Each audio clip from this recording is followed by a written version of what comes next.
나는 집에 보내주세요. 나 학교 가야 됩니다. 하면서 이렇게 하잖아요. 가긴 뭐 두드리 패고 이 희우증이 이제 너무 자꾸 심해지니까 다리가 이제 괴사도 오고.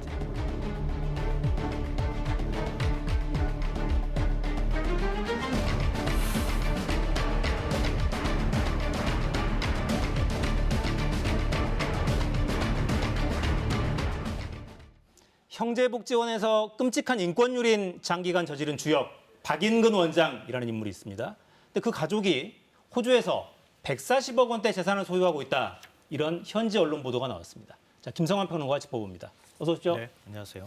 형제복지원 사건 대부분 아실 텐데 좀 관찰해 주시죠. 네, 한국판 홀로코스트 사건이다 이렇게 또 불리기도 하는데요. 과거 권위주의 정부 시절에 사회적 약자의 인권을 탄압한 대표적인 사건이라고 꼽을 수 있을 것 같습니다. 네.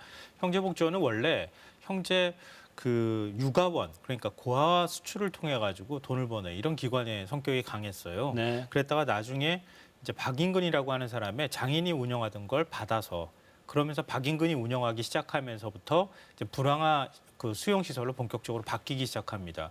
그래서 1975년부터 그러니까 1992년 정신요양원으로 이름을 바꿔서 폐쇄될 때까지 한 3만 8천 명 정도를 수용한 것으로 알려지고 있고요. 네. 그 가운데 수용하는 가운데 엄청나게 인권 탄압을 많이 했던 그런 사건으로 알려지고 있습니다. 1987년도에 35명이 수용시설을 탈출해서 그 존재를 폭로하기 전까지는 그 내용도 사실 제대로 알려지지 않았던 사건이었습니다.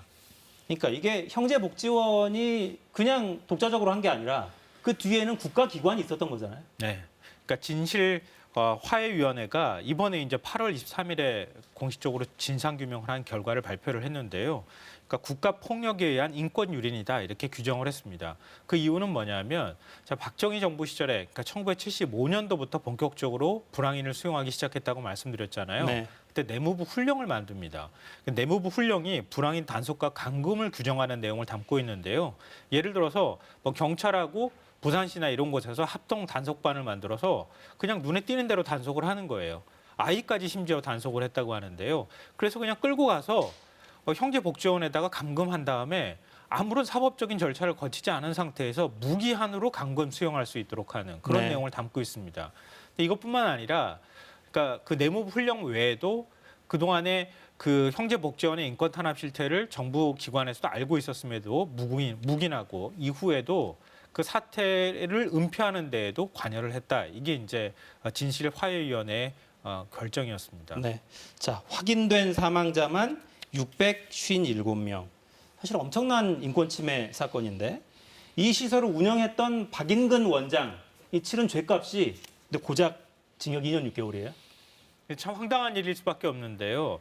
일단 특수감금 혐의가 적용이 되면 형량이 훨씬 늘어날 수 있는 상황이었거든요. 근데 검찰은 징역 15년을 구형했는데 법원에서는 징역 2년 6개월을 선고를 했고요. 네. 뭐 횡령 혐의나 이런 것도 적용을 했지만 벌금도 없었습니다. 사실 면죄부를 줬다고 해도 과언이 아닌데 아이러니한 건 뭐냐면 그 박인근의 특수감금 혐의를 인정하지 않았던 이유가 내무부 훈령이라는 거예요. 그러니까 반헌법적이고 위법적인 사안들로 만들어진 내무부 훈령을 통해서 그 훈령에 따라서 형제복지원을 운영한 것이다. 그러니까 박인근한테 책임을 물을 수 없다. 이런 논리로 귀결이 됐던 겁니다. 아, 있는 규정에 따른 것밖에 안 된다. 예. 그러니까 그것 때문에 2년 6개월밖에 선고를 하지 않고 그리고 형도 그만큼만 딱 살고 난 다음에 모든 걸 면죄부를 받은 이런 상황이 돼버렸다고 하는 거죠. 네. 박인근 원장은 2016년에 숨졌다고 하는데 이 일가가 재산을 140억이나 갖고 있다는 건 어떻게 된 겁니까? 근데 사실 140억 원도 좀 축소된 부분이 있는 것 같은데요. 당시 이건 맞아? 국내에 알려지기로는 형제복지원이 여러 가지 그 법인의 이름을 바꿔가면서 계속 유지가 됐거든요. 네. 셋째 아들이 운영한 것으로 알려지고 있는데요. 그 자산이 한 1,000억 원 정도 되는 것으로 알려져 있었어요. 근데 그 부산시가 뒤늦게 추징에 나서는 작업을 했는데요. 그러니까 그러려면 법인을 청산해야 되지 않습니까? 근데 법인 청산하는 과정에서 보니까 법인을 적자로 그냥 청산해버린 거예요. 그냥 손 털다시피 털어버리고 만 겁니다. 그러니까 사실상 추징할 방법도 없었던 상황이었던 거죠. 그런데 호주 언론을 통해서 확인을 해보니까 박인근이 일단 그 감옥 생활을 하고 난 다음에 풀려난 뒤에 호주로 일가를 데리고 이민을 갔다고 합니다. 네. 이민 가고 난 다음에 당초에는 교회를 샀다고 하는 것으로 알려져 있었는데요. 알고 보니까 스포츠 센터를 샀던 거예요. 한 18억 원 정도의 당시 돈으로 샀는데 이게 한 나중에 지금 보니까 현재 뭐 시세를 판단해 보니까 140억 원 정도 되더라. 이제 이런 겁니다. 사위와 그 사위하고 딸이 이제 운영하는 것으로 알려지고 있는데요. 직접 운영하는 것은 아니고 임대를 줘서 한 3억 7천만 원 정도 임대 수익을 올리고 있다 이렇게 얘기가 되고 있는데 아까 제가 1,000억 원 정도다라고 말씀드렸잖아요. 이것도 한참 전 얘기거든요. 그러니까 재산을 어디로 빼돌렸는지 지금 알 수도 없는 상황이다 이렇게 보는 게 맞을 것 같습니다. 네. 우리 역사는 왜 이게 자꾸 반복되는지 모르겠어요. 자, 피해자 이야기를 직접 좀 들어보겠습니다. 한종선 형제복지원 피해 생존자 모임 대표 화상으로 연결돼 있습니다. 자, 대표님 나와 계시죠? 네, 대표님 안녕하세요. 네, 안녕하십니까. 네네. 그 국회 앞에서 농성 통해서 그 과거사법 입법 끌어내신 모습도 제가 기억하고 있는데요. 일단 박인근 네. 원장 일가가 거액을 재산을 지금 빼돌려서 갖고 있다. 이 사실은 알고 계셨습니까?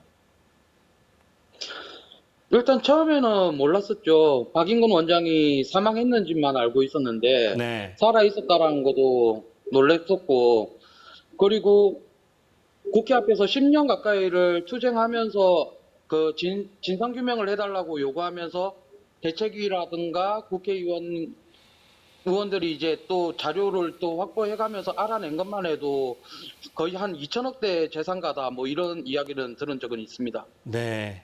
재산이 2천억대에 이른다는 이야기도 있었고. 근데 이번에 보면 권고 내용 중에 이 박인근 일가 재산 환수 논의가 계속 진행되다가 막판에 빠졌다고 제가 들었는데요. 그건 왜 그렇게 된 겁니까? 일단 그 부분에 대해서는 과거사위원회에서 어떻게 정부에 이걸 전달을 하느냐, 그걸 조율하고 있는 부분인 것 같고요. 네. 일단 형제복지원 사건에 대한 진상규명을 한다는 것은 피해자를 구제하기 위함인 것이 먼저이기 때문에 네네. 국민 세금으로 어쩔 수 없이 피해자들을 구제한다라고 했을 때 그 범죄 수익을 착복한 사람들에 대해서는 국가가 나서서라도 환수를 하는 게 맞다라고 저는 생각을 합니다. 국가가 나서서 환수하는 게 맞다라고 보시고, 저기 일부 피해자들이 이 원장, 박인근 원장 가족들을 상대로 소송을 제기할 거다 이런 소식도 좀 들려오던데요. 이 부분은 어떻게 보십니까? 함께 논의를 좀 하고 계십니까? 아니요, 일단 현재로서는 그 개인이 피해 당사자라고 해서 박인근 원장 일가를 상대로 지금 손해배상을 청구할 수 있는 기준이라든가 어떠한 것들이 좀 불가능한 걸로 저는 알고 있습니다. 네. 그렇기 때문에 그 부분에 대해서는 국가가 그 박인근 일가에 대해서 그 국고 환수를 위한 추징을 하는 것이 맞는 것이지, 피해 당사자들이 지금 일부의 사람들이 소송을 진행한다라는 이야기는 저는 들어본 적이 없습니다. 네. 그리고 지금 현재 일부의 사람들이 과거사위원회에서 결과가 나오기 전에 일단 소송을 하고 있는 부분이 있지만은 그것이 그 자신의 피해 사실을 가지고 소송을 진행하는 것이지, 박인근 일가의 재산을 그 피해 배상으로 이렇게 받으려고 하는 것까지는 이야기 들어본 적은 없습니다. 네. 그러면 지금 그 대표님이 보시기엔 역시 궁극적인 해법은 이 일단 이 구금을 하고 이런 그 배경 자체가 훈령에 기반해서 했던 거니까 국가가 이 피해는 배상해야 된다 이렇게 보고 계신 겁니까? 그렇죠. 일단 저희들은 그 형사소송법에 관련한 재심에 대한 뭐 이런 기능으로 우리가 잡혀간 게 아니지 않습니까? 네. 경찰 공권력에 의해서 형제복지원이 잡혀갔다 하더라도 우리가 무슨 죄를 지어서 들어간 것이 아니기 때문에 우리가 그 억울함을 푸는 과정이 너무 힘들었던 거죠. 어떠한 사건에 대한 기록이 정확하게 있다라면은 저희들이 재심을 통해서 바로 잡을 수가 있겠지만은 저희들은 어떠한 재판을 통해서 들어간 것이 아니기 때문에 피해 사실이 정확하게 무엇인지도 몰랐던 것이죠. 네. 그렇기 때문에 이번에 그 과거사위원회에서 결정한 내용은 이것은 명백한 국가 공권력에 의한 국가 폭력이었다. 그리고 국가는 피해자들에게 사과를 해야 된다라는 그 사실을 이제서야 저희들은 알게 된 것이죠. 네. 그렇기 때문에 그 부분에 대해서 우리는 국가에 그걸 피해에 대한 배상을 청구를 할 수는 있어도 그 문제에 대한 그 가해자들에 대한 범죄 행위에 대해 모인 재산은 국가가 추징을 하는 것이 옳다라고 저는 생각하고 있습니다. 알겠습니다. 자, 여기까지 듣겠습니다. 한종선 대표였습니다. 감사합니다. 자, 시간이 거의 다 됐는데 네. 국가가 지금 이 시점에 해야 될 거는 가장 시급한 건 어떤 거라고 좀 보십니까? 일단 그 지금 피해자들이 트라우마에 시달리고 있는 상황이거든요. 그 수용 시설에 계속 감금이 돼 있었던 상황이고, 뭐 심지어는 살인을 보기까지 했으니까요. 그 트라우마 치료를 좀 해줄 필요가 있다 이렇게 생각이 되고요. 나머지는 정부 차원보다는 국회 차원에서 국가가 배상할 수 있는 법률적 근거를 만드는 게 굉장히 중요할 것 같습니다. 현재 특별법. 발의되어 있는 법도 있으니까요. 그리고 박인근 일가 재산 추징을 위해서 이른바 전두환 추징법 같은 특별법을 만들어야 할 필요도 있을 것 같습니다. 네, 정치가 할 일이 이렇게 많습니다. 사실 정치가 중요해요. 마무리하죠. 김성환 평론가였습니다. 고맙습니다. 저희 오늘 준비한 내용 여기까지입니다. 내일 다시 뵙겠습니다. 4시엔 사사건건.